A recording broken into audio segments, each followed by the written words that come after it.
It's Stevie here and Caleb, and we're back for another episode of our weekly roundup. This week we're doing a World Cup special. Not much club football to chat about, but trust me, the internationals did not disappoint. And I know me and Caleb said we don't get involved too much in internationals. We mean the Nations League and friendlies, but my God, the past week the matches have been unbelievable, and especially if you're Irish. So let's get straight to it here. Ireland, without a shadow of a doubt, have been the story of the whole international break. Yeah. I mean, we were dead, the group was done, we were out, we were gone, and then all of a sudden Troy Parrott decides to really turn the screw. And I hope this uplifts that wee man's career, because I've followed him since he was like 15, 16 at Spurs, keeping an eye on him, along with a few other lads from home. I like to keep an eye on how they're doing across the water, and we've quite a few. And I mean, this wee squad's coming together now, and Troy Parrott deserves this. I mean, so much weight on his shoulders, the expectation of becoming the next Robbie Keane. I mean, he's not Robbie Keane, he's his own man, he's his own striker. He's a different makeup to Robbie Keane anyway. For a start, he's more of a poacher, whereas Robbie could drop and play a 10. You know, there's more. Troy Parrott has all that, the ability to dribble and all the rest, but I want to see this wee man close to the net, because he is clinical. I actually wouldn't mind him playing up front along with big Evan Ferguson, to be honest. Somebody to link with, you know. But I mean, he turns up against Portugal with a massive 2 goals. I mean, Troy Parrott, the man doing the talking, the atmosphere was bouncing, and I mean, to beat Portugal, one of the favourites, going into the World Cup, phenomenal. Ronaldo getting sent off. We're massive Ronaldo fans in this house. Well, a friend of ours was at the match. We tried to get tickets, we were too late. So hopefully, if the qualifiers go well, you'll see we will fire some ball and we'll hopefully make our way to the second match. Yeah. If we win the first one, and that'll be in March. Yeah. And hopefully we can get through to America in the summer. And hopefully we try and get tickets for that. It won't be easy, but I mean, on to Sunday, Hungary and Ireland. I mean, the game was gone. This is the stuff of legends, folks. I put up a post during the week, a comment for Caleb's page, saying about your football memories, and we had 4 responses, and it's nice to get them. And 3 responses. And my memory is David O'Leary and Italia 90. You know, and things like Maradona single-handedly doing it, the hand of God, and then taking the entire England pitch out on his own. His goal in '94 to then be kicked out of the tournament. You know, the Brazilian Ronaldo been there at 16 years of age in '94. Henrik Larsson been there young as well with Sweden.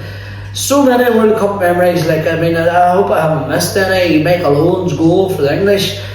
Gazza's tears. A lot. Baggio's penalty miss, like nobody's seen that coming.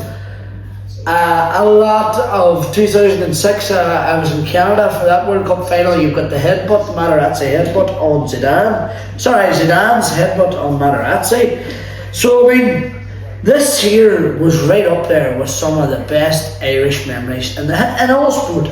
With Robbie Keane and Damien Duff raking it up. Playing up, they made it was a masterstroke, putting Damien Duff up front with Robbie Keane at Japan and South Korea.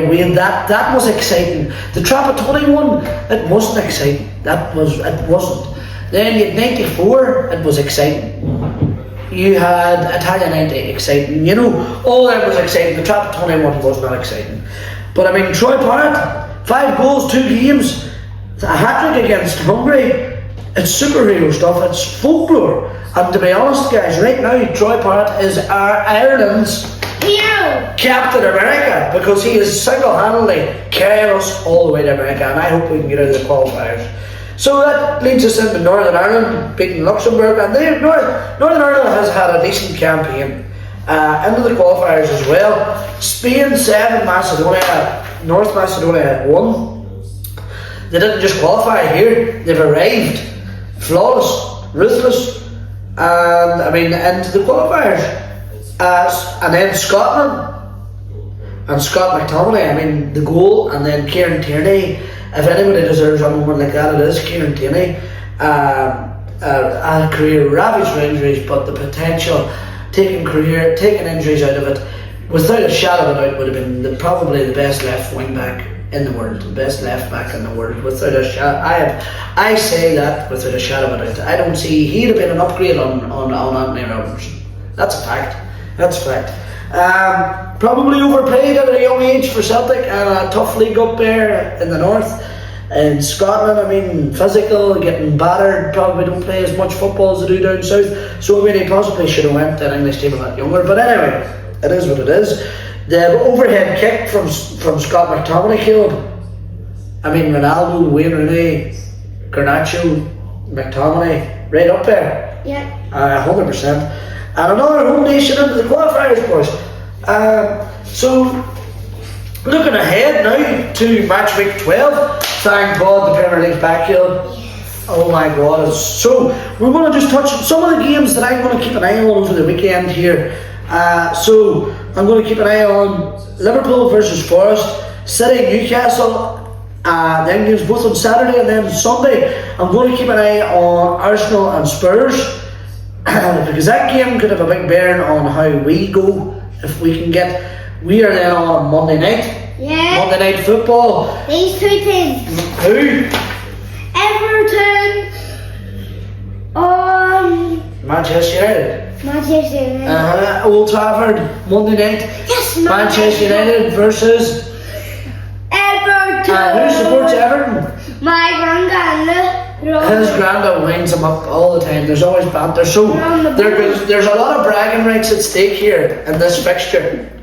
Because when Caleb, you see, goes up to his nana's every morning before he goes to school, we drop him off before work, his granddad keeps him going about the Man United results. So this one can either be on Wednesday morning, could be super duper, or it can be Tuesday. No, it'll be Wednesday morning after the match. It can either be super duper or bad. Granddad could be standing laughing at us. So hopefully it's good. Folks, that's a pretty quick roundup this week. One other thing I want to touch on before we go into the wee man's pack is a lot of highlights there, a lot of videos popping over the last few weeks there. We had a long that hit up to nearly 250, 260, a long form video. We had a short that popped over 1.4k. Everything seems to be taking off. The page is warming up, guys, and that's down to you. We've over 20. Now, last week I touched on having about 20k. We've nearly 22k views on the page already. So it is cooking up for us, and we seem to be really pushing through, folks. We are only going 2.5 months. So the stats on our page right now is phenomenal for our age. We're probably top 1% of young creators right now, Caleb. Yeah. And it's good because we're not doing it for stats and all the rest. Caleb enjoys doing it. It's learning for him a wee bit of discipline because he has to be a good boy all week, and then he sees what you get when you put in the effort. And life is like football, and this is why we do it. It's about principles, Caleb, isn't it? Yep. And if you don't put nothing in, what happens? You don't get nothing out. And life's the exact same. If you don't put in any effort, you're never going to get nothing. Football training, if you go to football training and you stand there and you wave about and all the rest, you're not going to improve. You have to go work hard as you can, and you'll get your rewards. And that's life is just the same as sport, all sport. So this is what we try to teach Caleb. And again, folks, we want to thank you so much, Caleb. What do you say, son? Thanks to everybody, the views. I mean, honestly. And if you haven't subscribed already, click on that sub button and join us because there's so much more to come. We're only getting started, aren't we, son? Aren't we? Yeah. FSB's only getting started, guys. So that takes us now to the moment this wee man's been waiting for all week. Do you think you deserve your pack this week, son? Yeah. Right. Have you been a good boy all week? Yeah. Good boy at school? Yeah. All homework done? Yeah. Good results at school? Yeah. Listening to Nana and Granda? Yeah. No cheek? Yeah. Making your bed every morning? Yeah. Being a good boy for Mummy and Daddy? Yeah. listening at training, Yep. being good at your matches, Yep.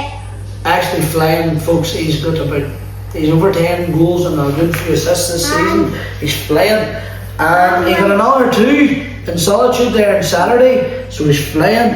And my cousin's having a sleepover. And his cousin's having a sleepover tonight, but anyway, Caleb, it's football we're talking about, son. So I think you deserve your pack this week. So without further ado, Yeah, you're so bad. well done, Buster. I'm being a good boy this week. Double A five. double pack because he's been a double good boy, folks. So get them open for everybody to see.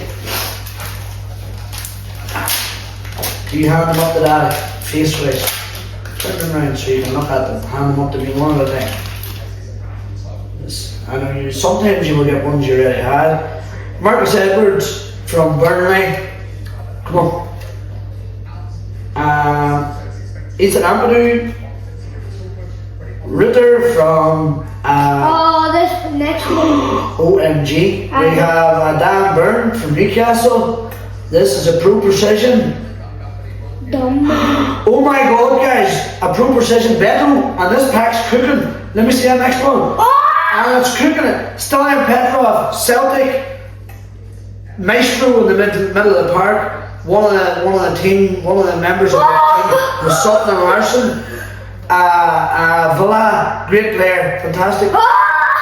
Takers, Anthony Alanga, former Manchester United player. Personally, I wouldn't have got rid of him. A West Ham badge. Cunha again, Wolves unfortunately. And we finish up with Kamara for Villa. Decent enough pack. Standouts is the Takers, Alanga, just in case you couldn't see them. The icon, Stalian Petrov, Villa. And the Pro Precision Beto. Super pack. Caleb, hold on, son. Give me a minute here, please. Dive through them and tell everybody what we've got. We've got a Beast Mode, Hannibal Energy, another former Manchester United player. We've got Milos Kerkez. That's the Bournemouth version. Tops released the cards too soon. Connor Roberts, Burnley. Mohamed Kudus, quality. How Manchester United should have done that over Anthony and were asked to do it and didn't do it. Thomas Partey, Arsenal. I don't want to say too much about that man, to be honest. We have a generation. Lucas Bergwell, decent, hard hitting. He's more like an old school box to box midfielder. Does a good job for Spurs in there. Nothing wrong with a good hard working player. We have a breakthrough baller, Luku Kalisho from Burnley. We have Ibrahim Samagri. No, Ivory Coast, same as Ahmad. We have I don't know what kind of card this is. Yeah. Oh yeah! It's a shiny one. Manchester United player. Manchester United player. Right, let me see. Diego Godal and Rodrigo Gomez. Folks, that's us for our weekly roundup this week. We're looking for Bruno and Thanks for tuning in. We're looking for Bruno, Ahmad, Cunha, and Sesko. Thanks for tuning in this week. Folks, remember, stay tuned. We do have a challenge episode dropping soon, very, very soon. And also, get your ideas in. Come on, don't be shy. Get your comments on the page. Some of you random followers there, random comments. It's great to see. And we got a comment during the week stating to get this wee man an Ireland jersey. I followed it up with he does have it. So there's your proof. We both have them. However, Caleb was doing a match, Man United versus Shamrock Rovers.